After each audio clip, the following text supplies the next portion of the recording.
ladies and gentlemen, and welcome to the Rebels and the Movement.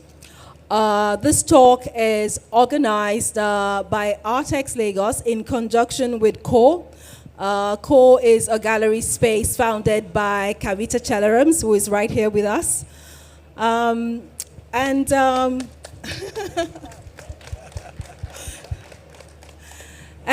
name is Jumoke Sanwo. I'm a curator, cultural producer, and I'm quite honored, to be in the presence of greatness, I think for the very first time we have, I don't even know where to start, so I'm actually overwhelmed by this moment, but I'm just going to go on and start anyway. We have two movements that have profoundly shaped, the course of art history in Nigeria and beyond. The Zaria movement from 1958 to 1962, also known as the Zaria Rebels, and the Osogbo Art School, 1962 to 1966. I want to give a little bit of context, to each of the movements for those that don't already know. The Zaria art movement emerged from Nigeria's first art school during the fervent years leading up to independence in 1958. Its founding members include Uche Okeke, Demas Unwoko, Yusuf Grillo, Osaloka Osadebe, Emmanuel Odita, Simon Okeke, Jimoh Akolo, Solomon Wangboje, and Pa Bruce Onobrakpeya, one of the movement's leading figures. We have with us today Pa Bruce Onobrakpeya, a printmaker, painter, sculptor, whose remarkable career has spanned over 7 decades. It's a pleasure to have you here, sir. Thank you very much. Thank you. And representing the Osogbo movement, and I would also give a bit of context to that as well. The Osogbo Art School developed informally from the restless creative energy of the post-independent era. It grew at a time when Osogbo, a small town in southwestern part of Nigeria, was becoming a vibrant countercultural center. The school emerged from a series of experimental art workshops between 1962 and 1968 at the Imbayo Club in Osogbo. In collaboration with international artists and intellectuals living in the town at the time, including the German professor Uli Baer, the British artist Georgina Baer, Nigerian playwright Duro Ladipo, and Austrian artist Susan Wenger. These workshops provided local participants with materials, studio space, and mentorships that encouraged individual expression over academic instruction. Key members of the Osogbo Arts School include Jacob Afolabi, Asiru Olatunde, Georgina Baer, Chief Jimoh Buraimoh, who is with us here today, Adebisi Fabumi, Rufus Ogundele, Mama Nike Davies-Okundaye, who is also here with us today,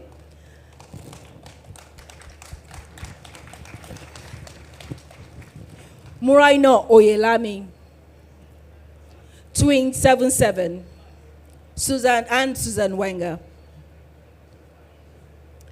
Collectively, both movements played a significant role in shaping modernist art in Nigeria and became central figures in post-independent art, design, and architecture.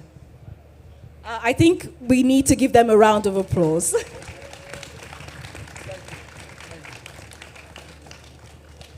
So, Baba Bruce, I think we're just going to dive in straight, by speaking a little bit about something that has been quite controversial for a while. The notion of the modernist movement.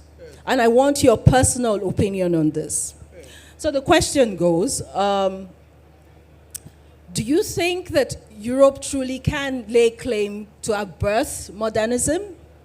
Or do you see it as a movement that emerged across many cultures, each interpreting experimentation, abstraction, and the break from tradition in its own way?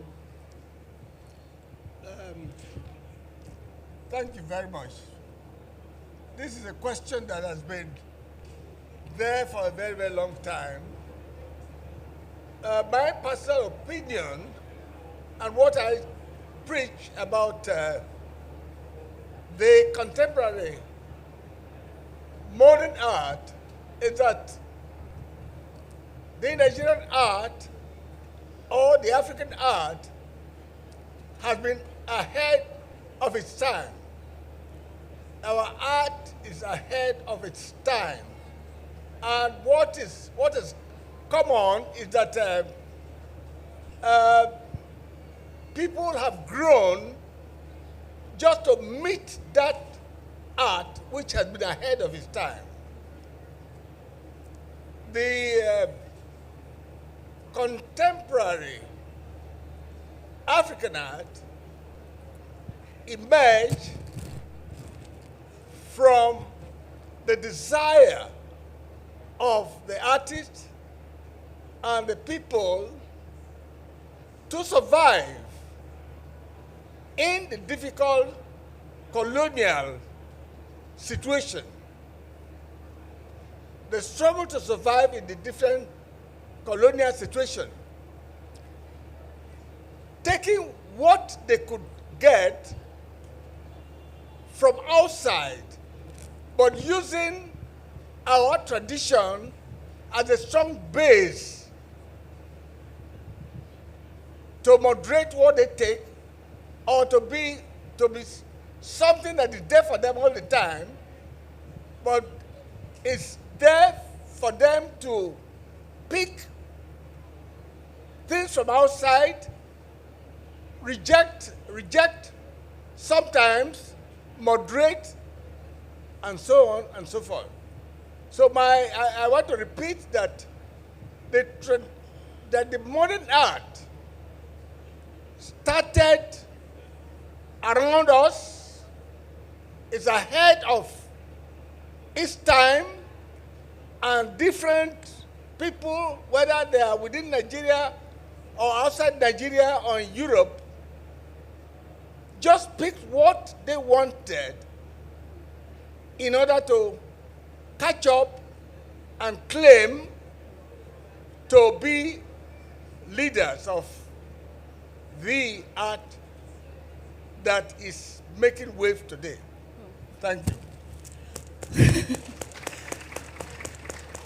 Thank you very much for that, sir. Just to go a little bit further, there was a philosophy that came out of the Zaria movement. It was called the natural synthesis.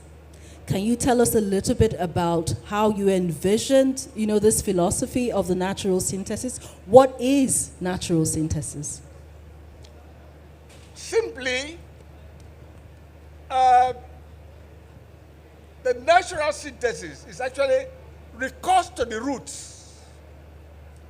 Go back to the root, take what is really very good and move forward with it. Reject what is not good. But at the same time, we are asked to open our eyes to new things from outside, bring them together, and forge a new present and a promising future.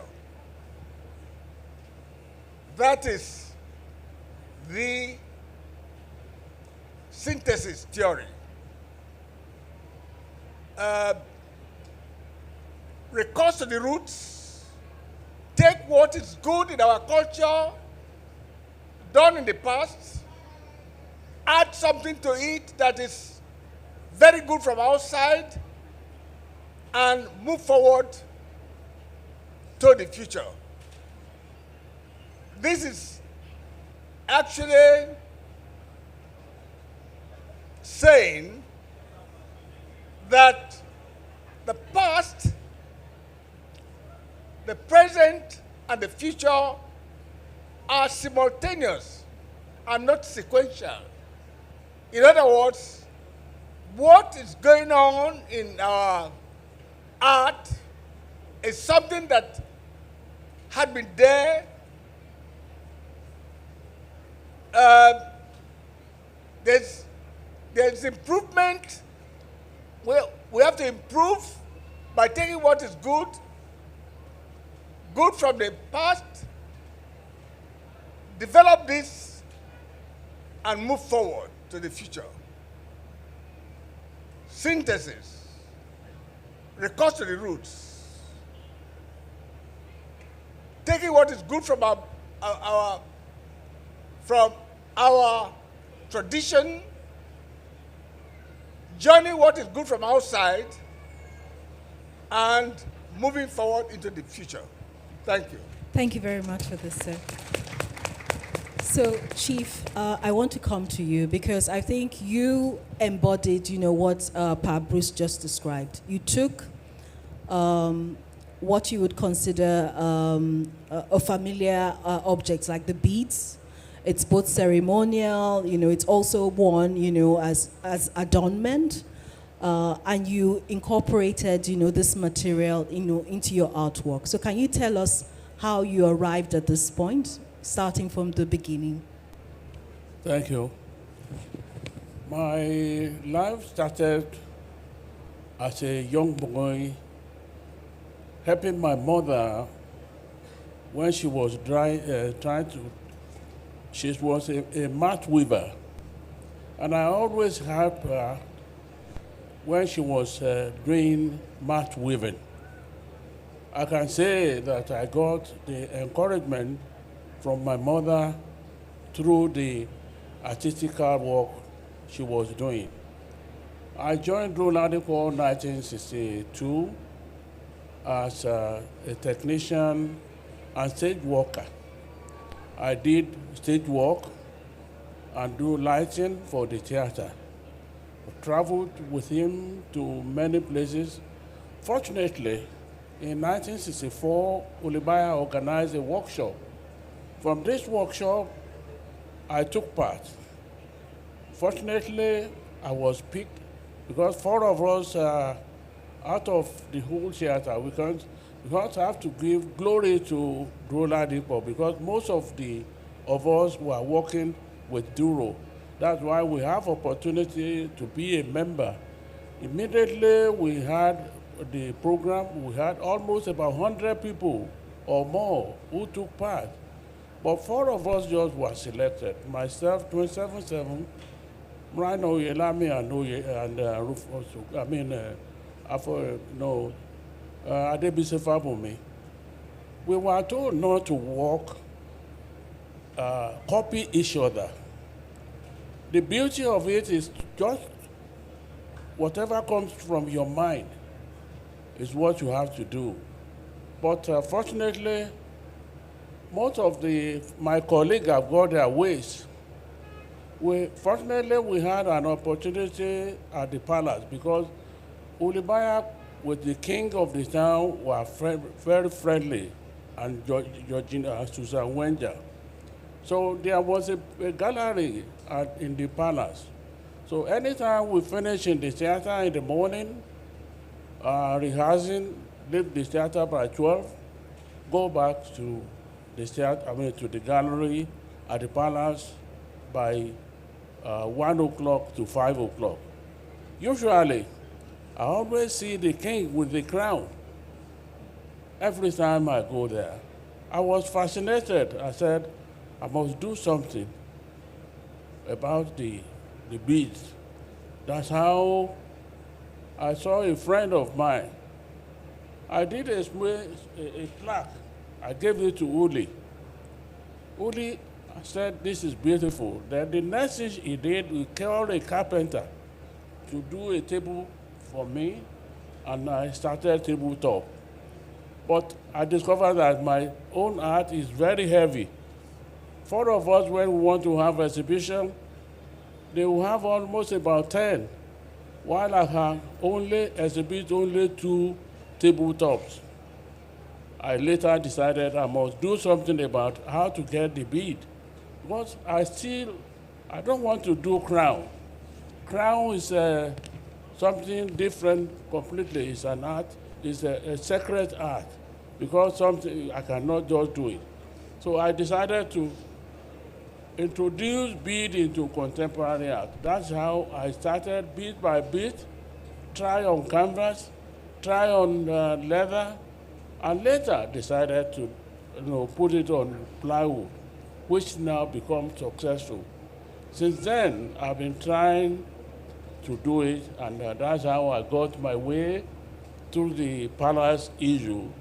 Because crown itself is an abomination for anybody who is not a king to wear crown. So I try to be very, very careful not to go around that area, because it's an ornament made for king, for royal people, especially the king, their wives, and the priests. Because they always have divination 5 days. So therefore, I didn't want to go there. So I decided to make it contemporary. That's how I become the first Nigerian to have ever used bead in contemporary art. Thank you very much for that, sir. Mama Nike, for you, you had to employ different ways to get into the art community. At times, you would sneak, at night, to be able to join the workshops or to be able to produce work. So can you tell us a little bit about your journey into producing art? Thank you. I have to thank Co-Gallery for making this possible. Please clap for them. Yeah. My story is a long story. I lost my mother when I was 6. I lost my grandmother when I was 7. But my parents are craft people. And all what they do, the way they pass knowledge to kids in those days, is to teach your children at the age of 4, go bring water, go do this. That is how my great-grandmother was now teaching me after my mother's death. So I was thinking, this woman is making me suffering. Why should I have to weave on the calabash? So she taught me how to weave fabric, which we call ashofi. Then she taught me how to do the dyeing of adire. Like what I'm wearing now.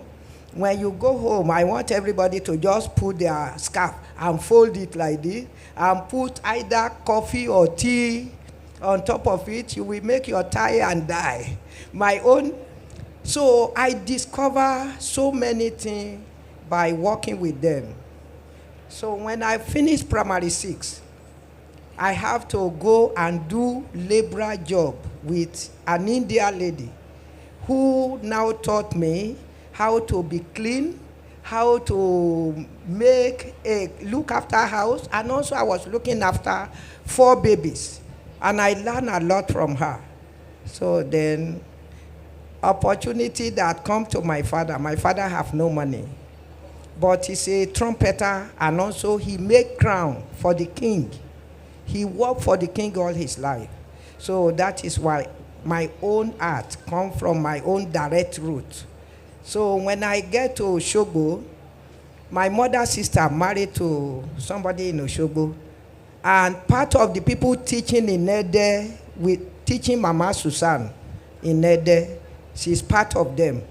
She's the senior to the firstborn of their king. Their father have 14 wives and nobody have a boy.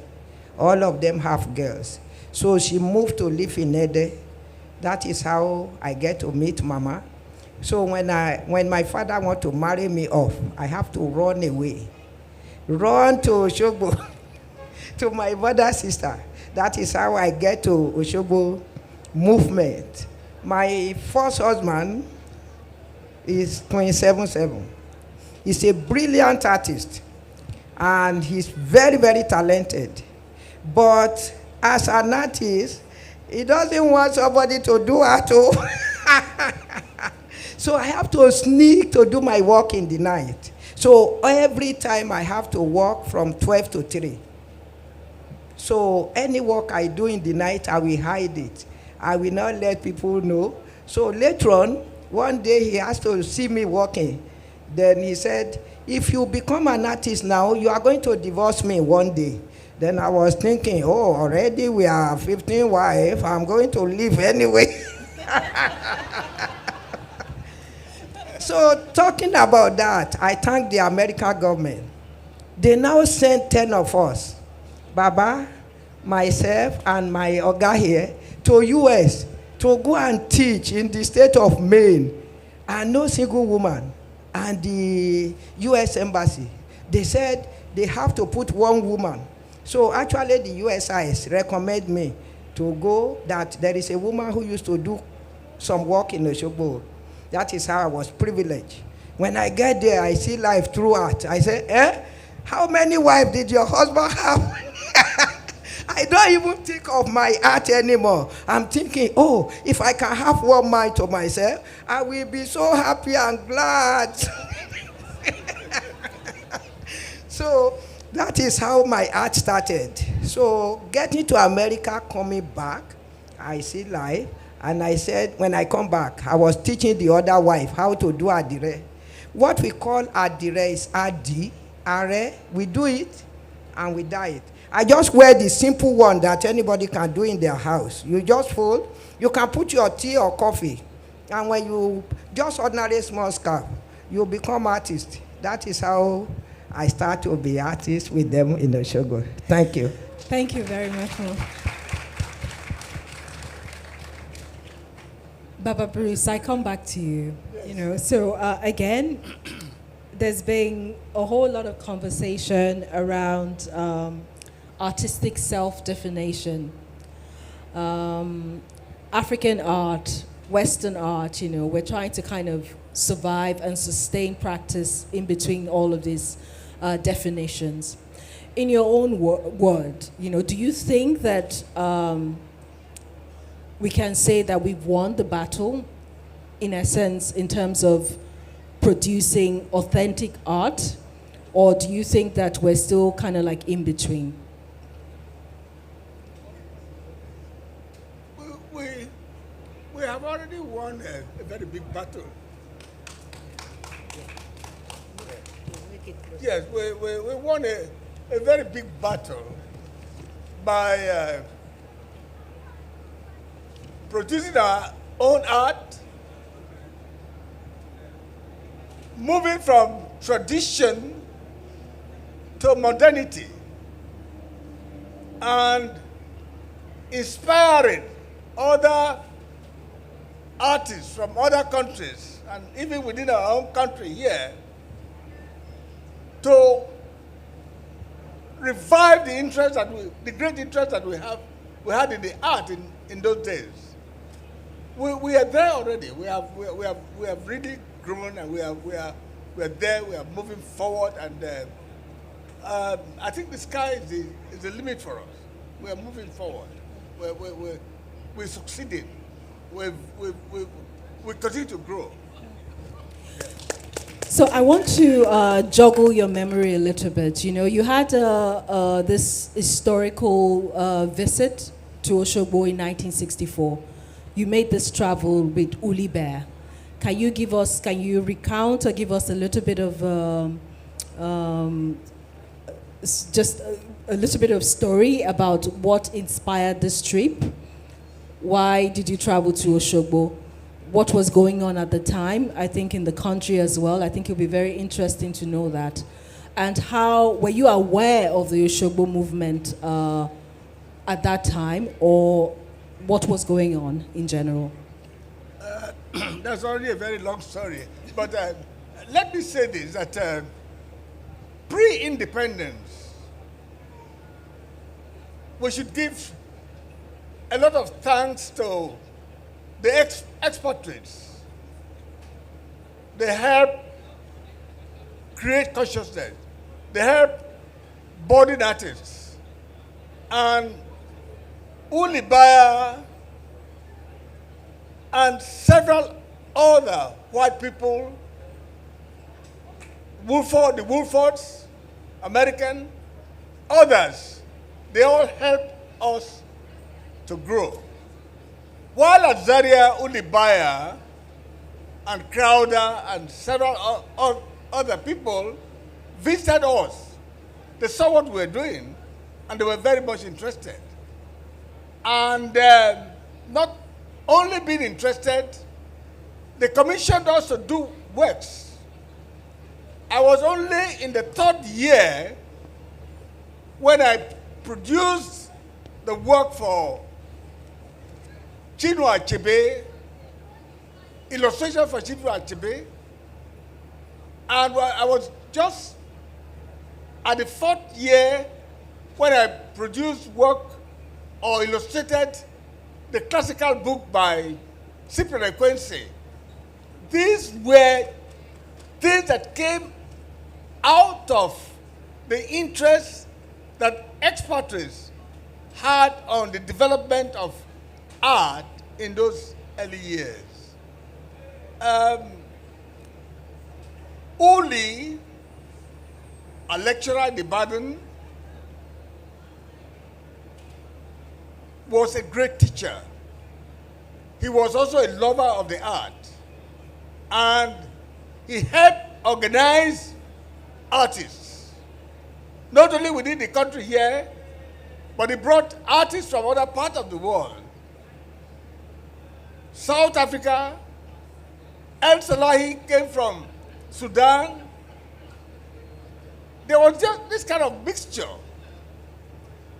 The Guyanese, other people came to interact with us in the country through the effort of Uli and some other expatriates.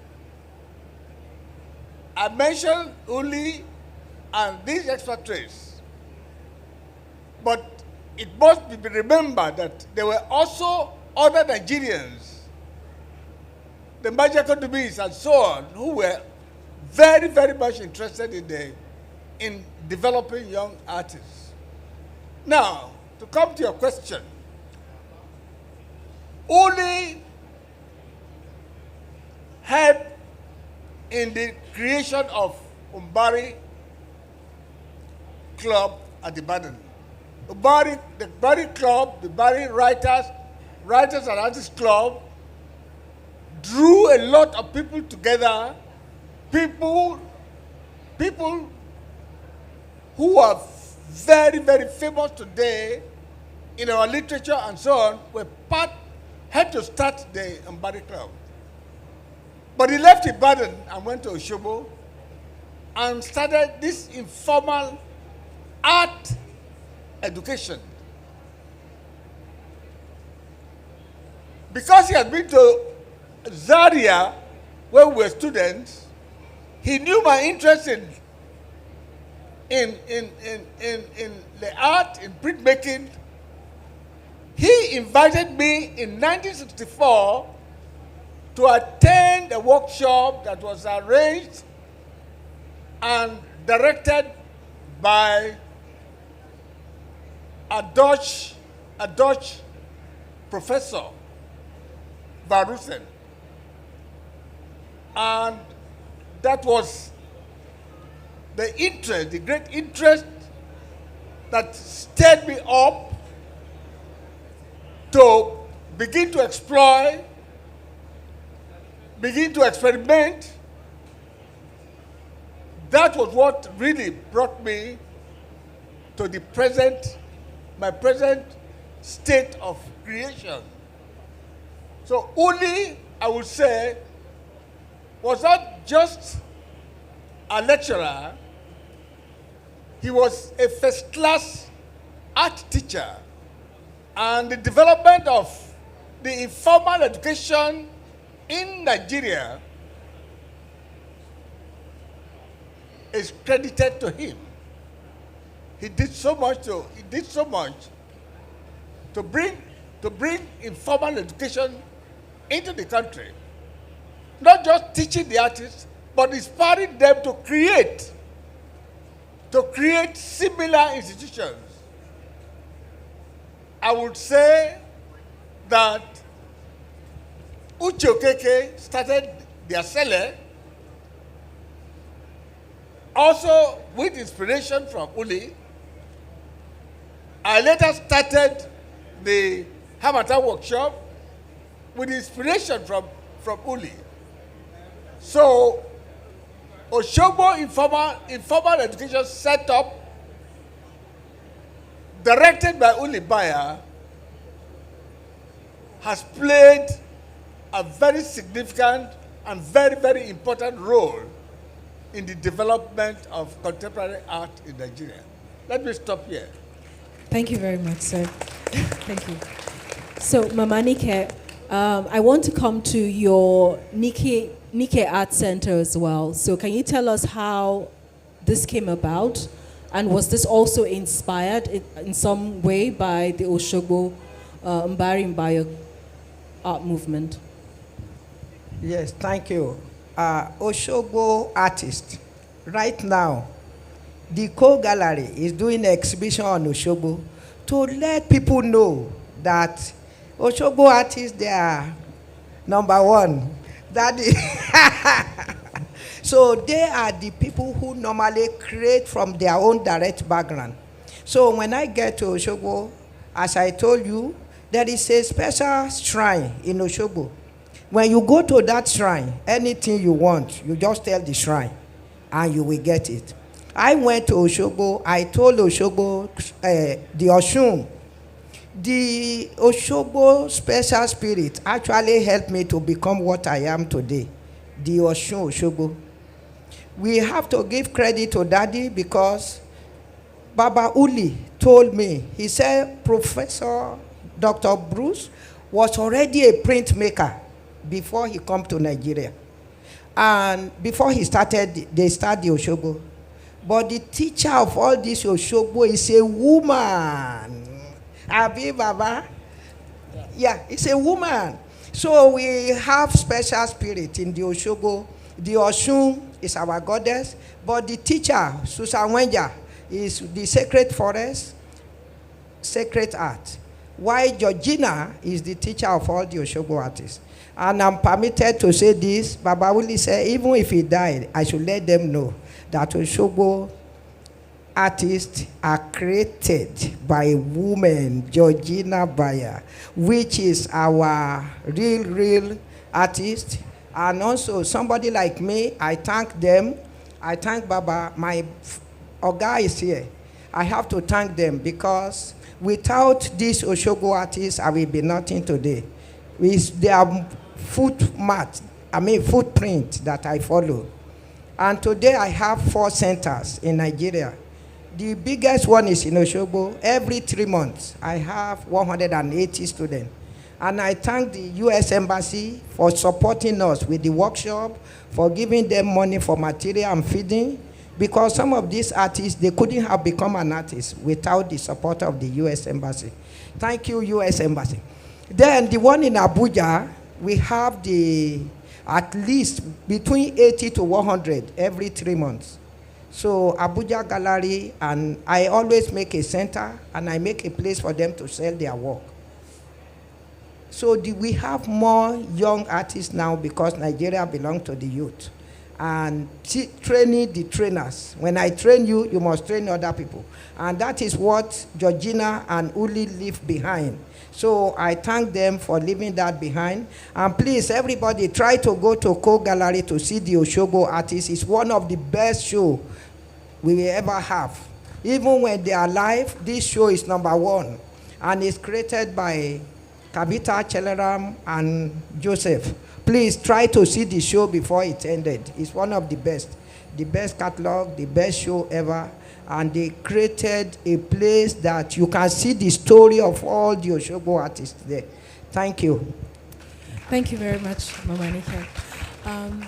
To you, Chief, what guides or what principles guide your nurturing younger artists? How do you go about this? Well, I have first and foremost thank the organizer of this program. This is just like what Uli usually do when he was in Osogbo. Talking of Osogbo, why Osogbo has become a rallying point of art in Nigeria. Reason is because only together with Uche Okeke, Wole Soyinka and co. form Mbari Mbayo in Ibadan. But Drola Deko at Osogbo, that's how Uli brought Mbari to Osogbo. Mbari, when he got to Osogbo, Mbari Ibadan, different from Osogbo. The one in Ibadan is for writers club. What is the meaning of Mbari in Igbo language? Is a village, a house. But when getting to Osogbo, Roland Igbo decided not to call it Mbari, call it Mbari Mbayo. If I see, I'll be happy. So that was the beginning of good things coming to Osogbo. What Kafita is doing today is just like what Uli used to do in those days. The program started just like child play. He usually supports Doladipo after he sang Christmas cantata at a church. In that church, his father happened to be a priest, was very, very sad because the church became very unhappy with him playing drum in the church. That is how the drum started in the church as from that time to today, because they have never used drum in the church before. So that's how Uli met Jola Dipo, and then they become friends. So after the Mbari was started in Osogbo, he thought of something, what he can do. He did one in 1963 where two people were selected, Rufus Ogundele and Afolabi Jacob. In 1964, Georgina Baya was the one who conducted our own workshop, where 4 of us were selected. We now follow. What is happening at Gallery of Kafita today is what Georgina told us at the beginning, that from inception, that we should not copy each other. We should try to be individual. We should try to create a signature for us, for every one of us. So that's how every one of us decided since that time not to cross line. And you can, if you go to the co-gallery, if you have 10 artists work there now, you can collect everything because they don't resemble each other. And that is the beauty of Osogbo. They call us rebel in those days. Why? Because they thought we didn't go to university to learn, to learn. And they know us more than those who went to university. That was why the problem came too much for us. But we never bother. We continue working. We are the one who started abstract art in Nigeria. After that, you can, if you go anywhere, what you usually do in those days were photographic art. Like in Ife, photographic, like picture of human being just as it is, or for somebody to demonstrate and then you take it, no. But when we started with difference, and that's how today, most of those who were abusing us in those days became our good friend today. Because most of them now are now doing abstract. They don't do what they were doing when they were in the school anymore. So therefore, we give kudos to Kafita for what he's doing today. And Osogbo, when we are talking of artists in Osogbo today, we cannot rule out the embassy, American embassy, for the grant given to me and Nike. We have trained, I've trained almost about 70 to 80 people in textile, in painting, and we did marketing for them so that they can know how to sell their art. The one we trained in 2016 and 19 are the one I asked to come and teach the one in 2024. They have got video, they have got studio, galleries on their own. They are living on their own now. And some of them, I think I sent the video to you in Lagos for you to see the beauty of the money you gave to us, what the result is. Well, when we are talking of Uli, it's the one who brought Rovan Rosen to Osogbo in 1967, 68, 66, where we did lino cut, drawing from the back, and etching, so many things, and plateau cast. So almost all Osogbo artists, almost every one of us go through that stage. So I have to thank God that most of us today have their own artwork and they have got their own signature. Thank you for the beautiful exhibition you gave to us in London, took us to Tate Gallery, to Gate Gallery. And getting to Tate in London, we became like king. And because our own artwork stand out, different from other artists. Thank you. Thank you very much, Chief. Speaking about the ongoing Nigerian Modernist exhibition at the Tate, do you have any personal opinion about the exhibition, the artists on view, and looking back, to the natural synthesis? Is there anything that you would do differently, if you were based on what's happening in contemporary times?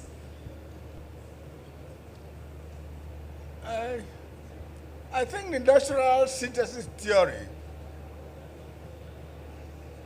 is very strong. It's a perfect one. And we should hold on to it for further development.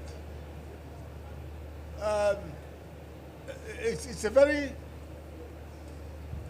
the natural synthesis is a very, very strong theory. I don't think we should, anything else so far has taken its place. So I think we should move on with it. Thank you very much. So we'll now open, the floor to the audience for a Q&A. So if you have any questions, please let us know.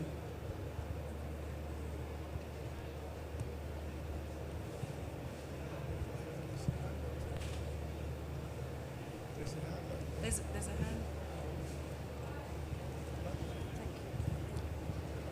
hand. Good afternoon, and I'm just so happy to see such a spectacle of these great artists in front of us. And I was at the Tate Modern, and I think Bruce and Nike and Jimoh have sort of underestimated or haven't told us enough about the innovations of their work, particularly Bruce, whose lithography and use of bronze is quite novel. So I'd like you to tell us about how you engineered new processes and new works using your own material ideas. I think you've spoken a lot about Uli Baya, but I think you guys were so imaginative. If you had any comments, Bruce, on what some of the material and processes that you invented yourself, I'd love to hear about it. Thank you very much. The beauty of printmaking lies in the fact that it aids experimentation. And once you enter into print as a material, as a department, you never get out because you have everything to move you on. Scientific developments, cultural developments, spiritual development, they are all there in printmaking. And now and again, something pops up which will lead you to another direction. And that is how I have been working all these years. It's interesting. I would like to tell you about my first discovery in printmaking. I titled it The Hydrochloric Accident. After attending the workshop at Osogbo, it took me 3 years to get together all the materials. And I forgot the chemical mixture of the acids. I used the wrong acid and beat my plate very badly. I was so discouraged. I visited a Rabbi Mokpai who told me about iodide that can glue iron to iron. I used it and produced a different direction in printmaking. I call that print or that line the plastograph. And because it's very unique, it's there today in the art dictionary as an invention from Nigeria on printmaking.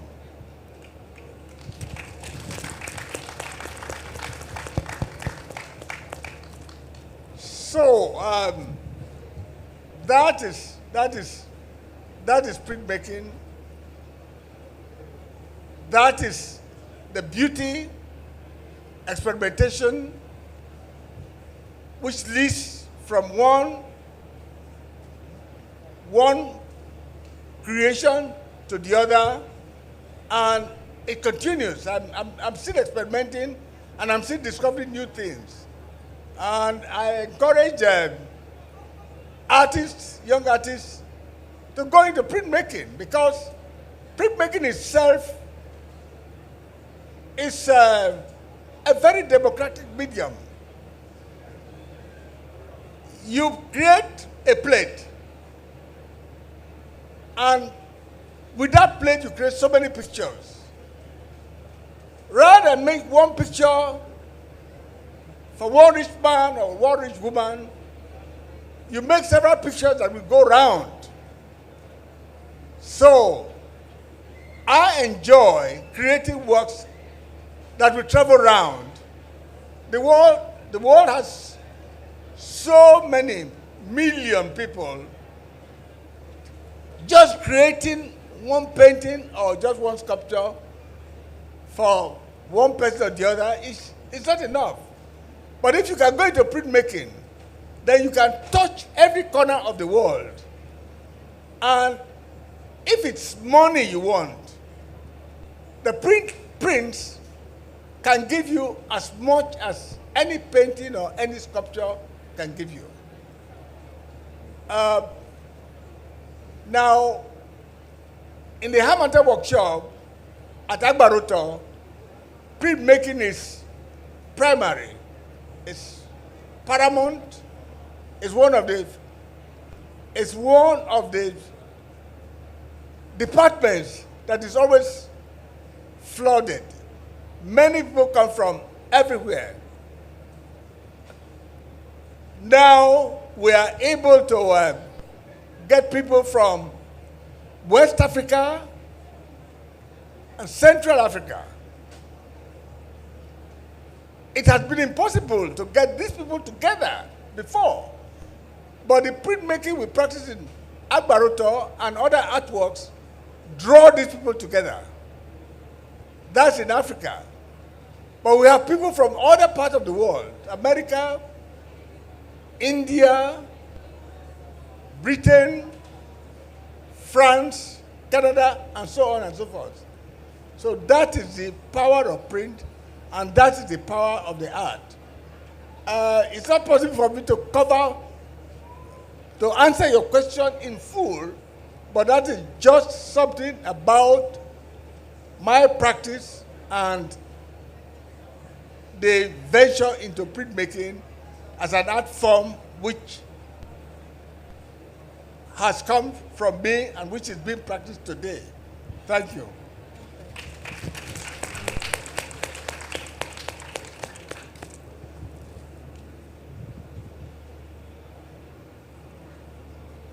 Hi, good afternoon, sir.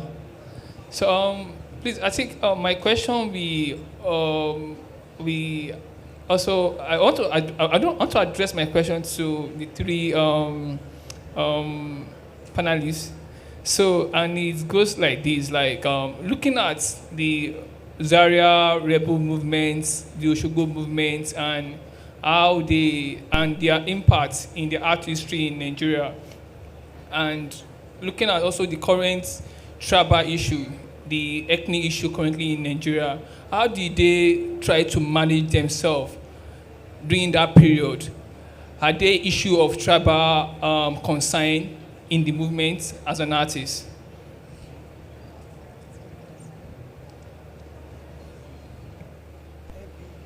Tribal concern?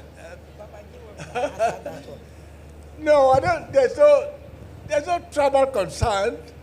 Art brings people together.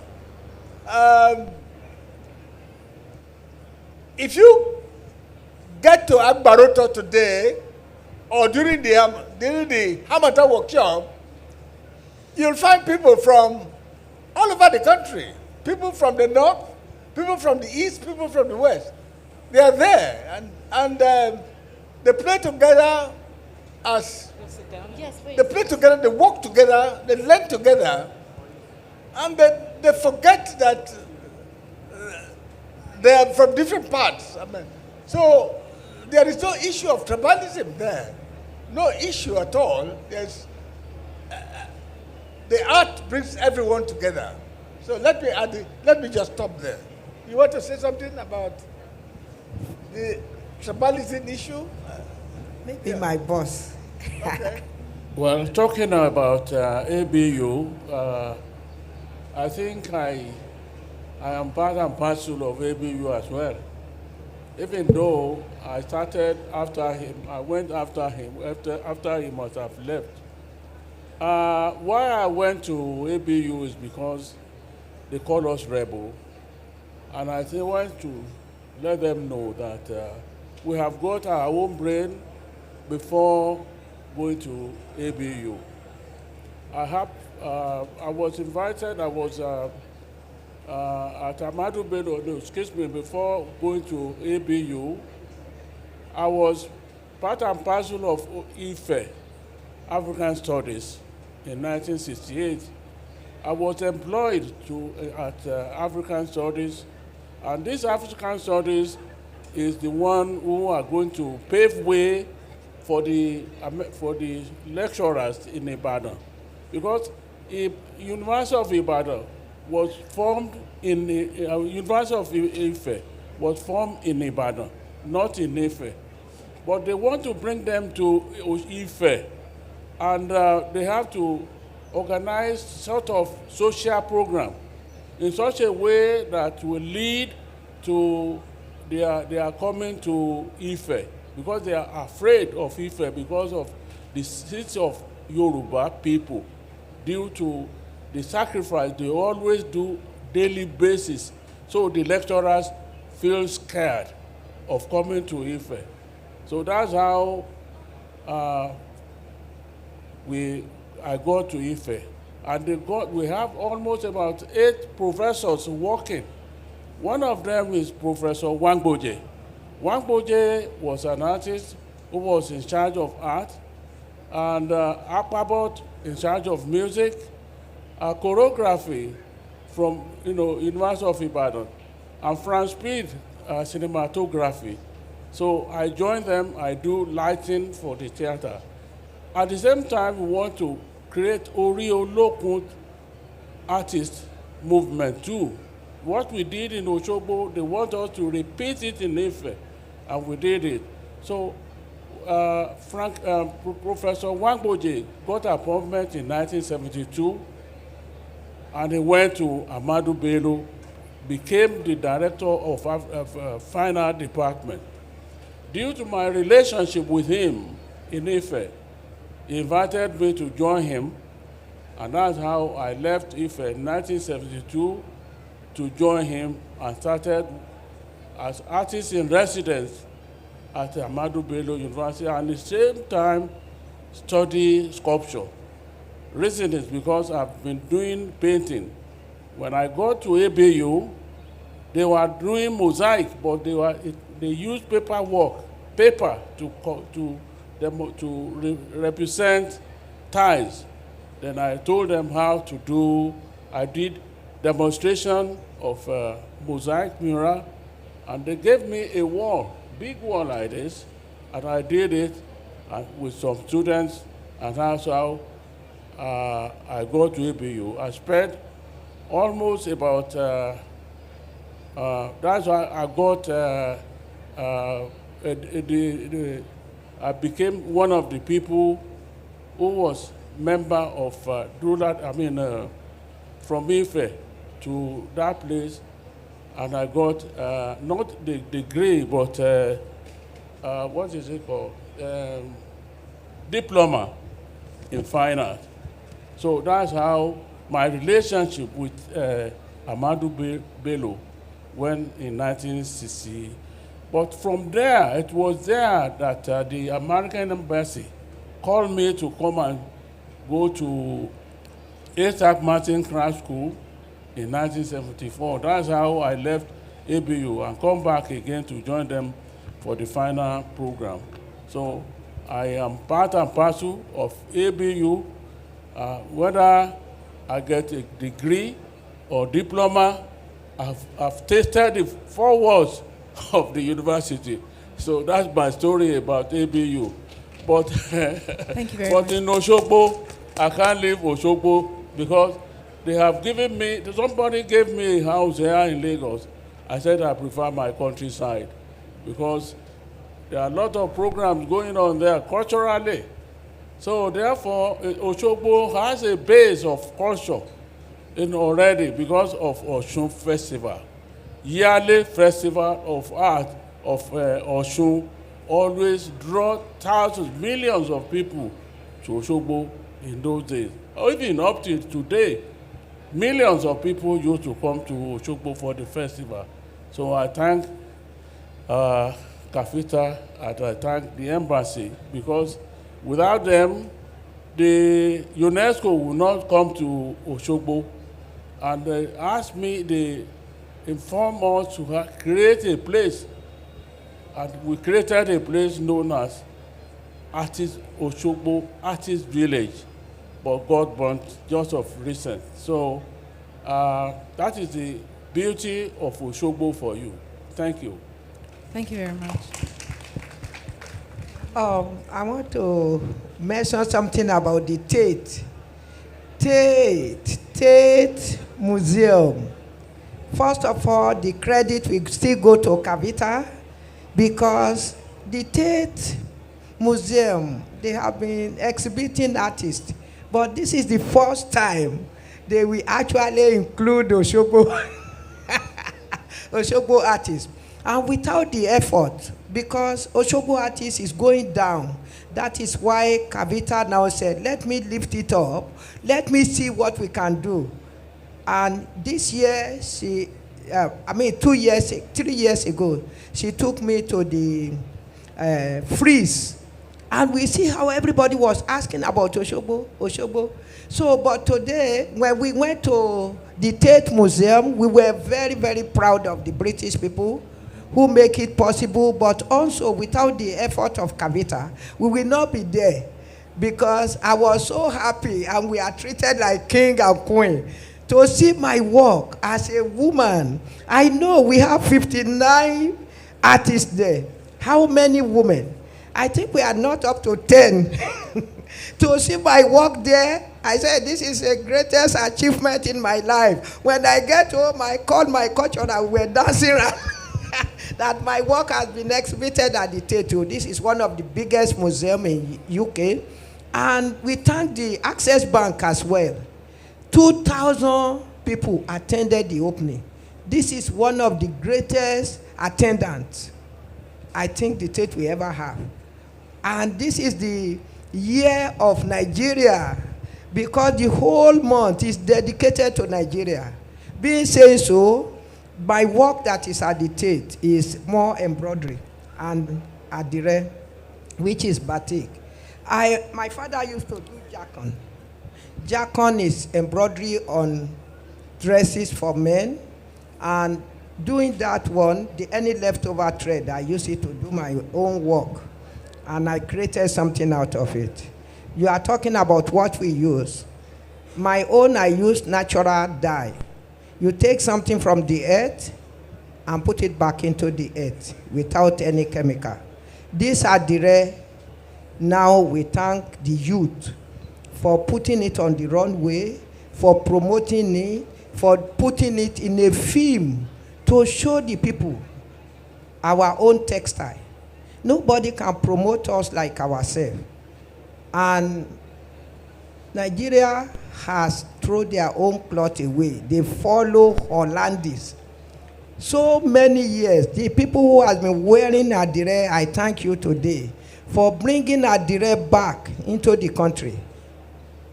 So, thank you very much. Adi, Are, Adire.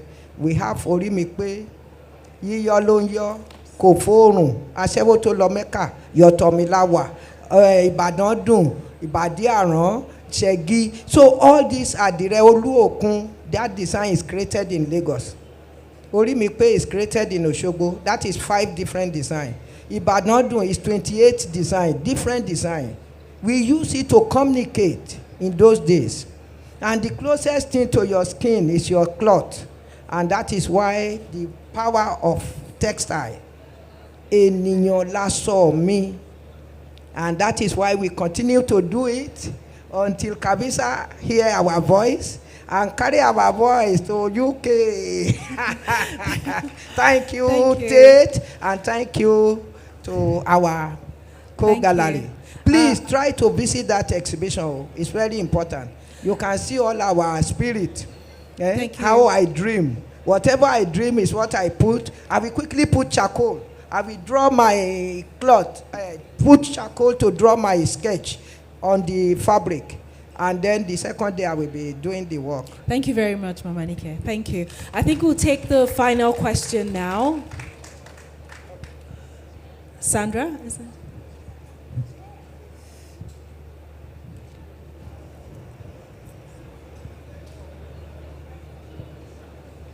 Thank you very much. It's a great honor to be here and to see, to be in the presence of 3 great artists who have changed the course not just of art, but you have used art as a tool for development. Each and every one of you has empowered the youth in your areas.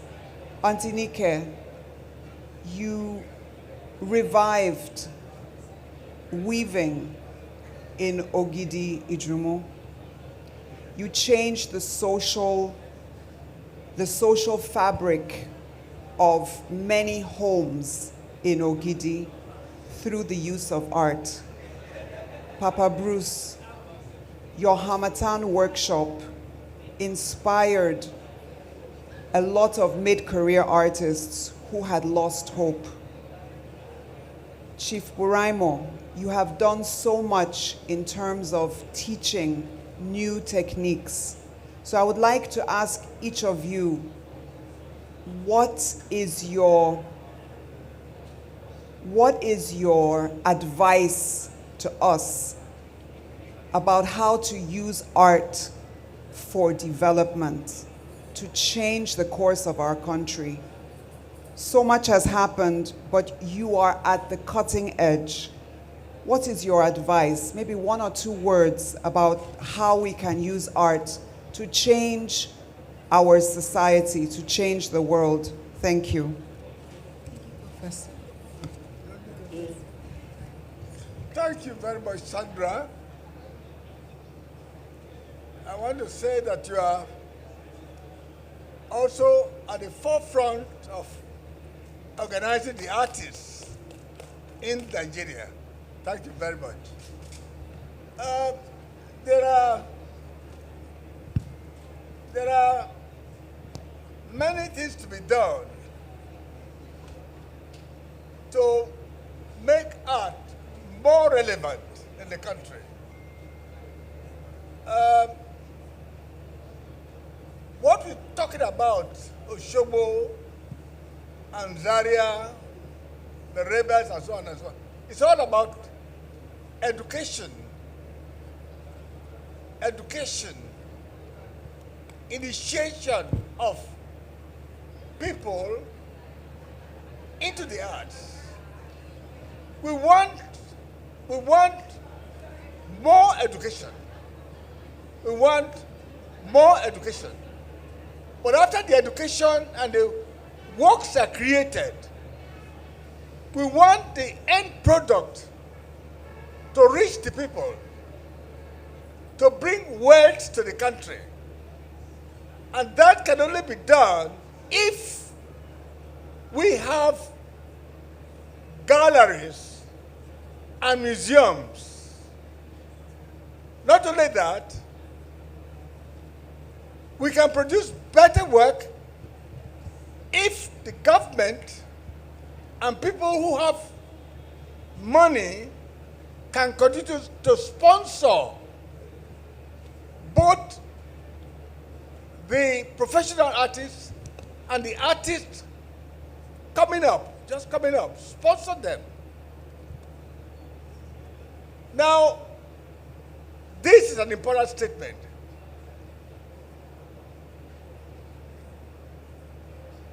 What you have today in sports, which can come together as Olympics and so on and so forth, requires a lot of money, a lot of investment. Please, let us in this country invest in the arts, and there will be results touching the individuals, and the wealth that comes out of it will also enhance and put forward our general economy in the country. Thank you. Talking of training, I'm happy I've trained so much, both in US and here. I was in charge of African Art at the City of Atlanta Bureau of Cultural Affairs, Mayor's office, for almost 8 years. But what I did that time is to teach the young ones from 8 to 12, and then from 12 to 18. Today, I've seen a lot of them who have become an artist, who have become, somebody. Most of the time, anytime I go to US, they usually try to call me. Some of them used to buy me tickets to come to Atlanta because they have appreciated all what I did that time. Coming back to Nigeria, the youth here is like we are leaving a legacy for youth, because I have so many ideas. I've done textile before. My first attempt after the workshop was textile. I discovered that I do textile I did printmaking.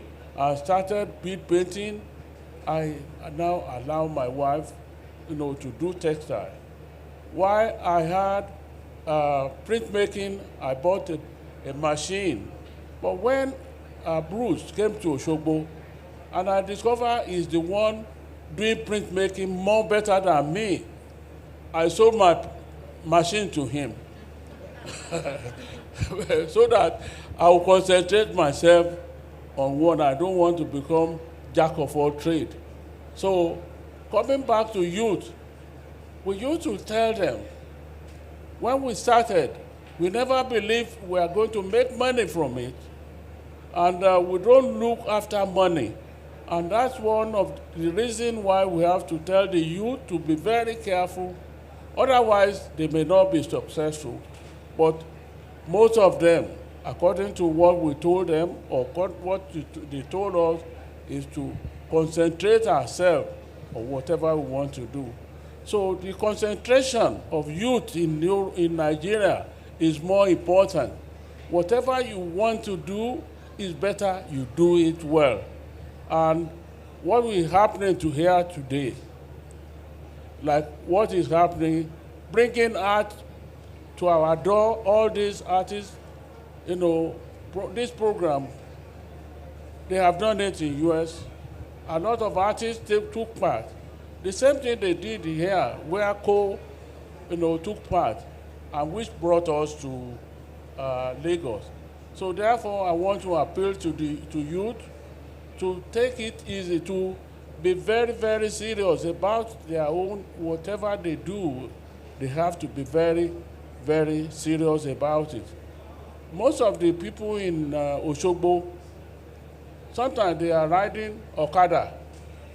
And we advise them, for how long will you continue to work on Okada? And we try to bring them back to our fold. That's how most of them became our friends. And today, most of them used to be in my gallery, and whether we have grants or we don't have grants, we always want them to be part and parcel of us. So this is what we have been doing, and I think at my age now, if I live 20 years or 30 years more, but only God can say. And I think I'm leaving a legacy which cleared my mind of leaving something behind for the future. Thank you. Thank you very much. And Mama Nike, would you like to? Yeah, just a quick one to say anything the youth know they are good at. Have a focus and do it well. If you want the government to help you, you have to help yourself first. So when you have focus and you have your way, now God has made the social media easy. So you have your education, you can go on internet and sell your work. Then maybe what we can do is to also thank artists for bringing artists together. We need more. We don't need to do this once in a year.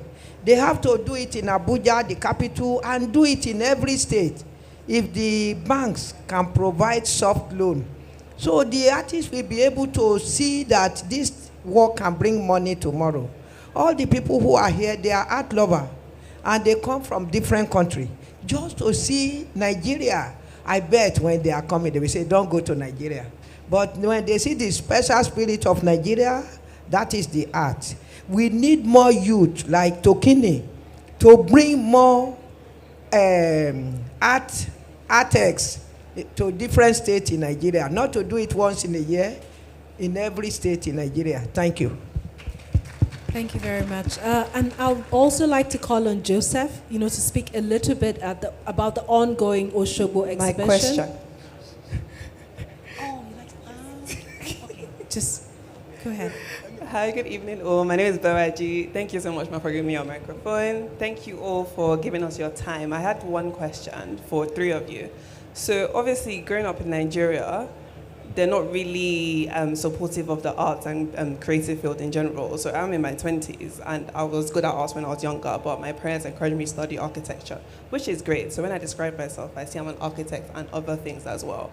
I wanted to ask you guys how you felt growing up in Nigeria, being creative, being artists. Like, how was that encouraged? Like, when you say you wanted to do that full time, how did your parents or your folks take that? Thank you. Okay. She wants to know how your parents and family supported your creative endeavor when you were starting off. Did you have the support of the family, and how that was, and what it was like for you back then? Thank you for explaining this to me. Yeah, at the time we started art has really gone down. Art was very, very high in Nigeria, but it went down. And at the time I went to the art school, the feeling was that you studied art because you have failed out in other subjects. But my parents helped me. When I told them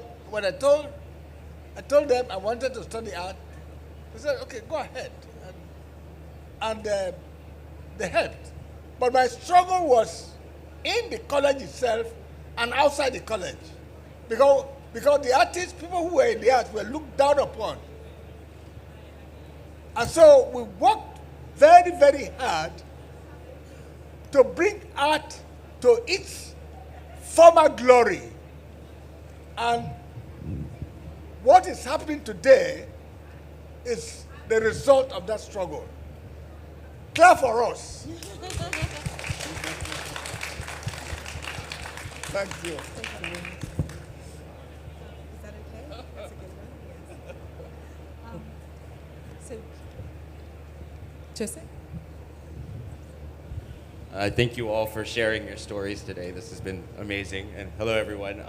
So at Co, we just opened this week an exhibition, Osogbo, which is looking at the early beginnings of the Osogbo movement in the 1960s. So we are lucky enough to have works that span the 1960s to the 2000s. We've also been able to delve into the archives, particularly Uli Bayer's archive that's in Osogbo. So we're really tracing the emergence of the first few years of the movement. And it's really amazing to see how quickly they rose from getting their workshops in '64 to really being global superstars by the end of the '60s. And so it's an amazing exhibition, and we hope you all can join for it. Thank you. Yes, and the exhibition is at Co, which we're located in Ikoyi, on Cameron Road in Ikoyi. And the exhibition will be on until January. So I'd like to thank everyone for being part of this conversation. I would like to thank Mama Nike, Papa Bruce, Chief Jimoh Buraimoh. Thank you so much for your time, for sharing your wealth of experience with us. From all of us, we'd like to say thank you. Enjoy the rest of the fair. And if you have any questions, I'm sure they're open to take your questions privately as well. Thank you so much. Thanks for coming.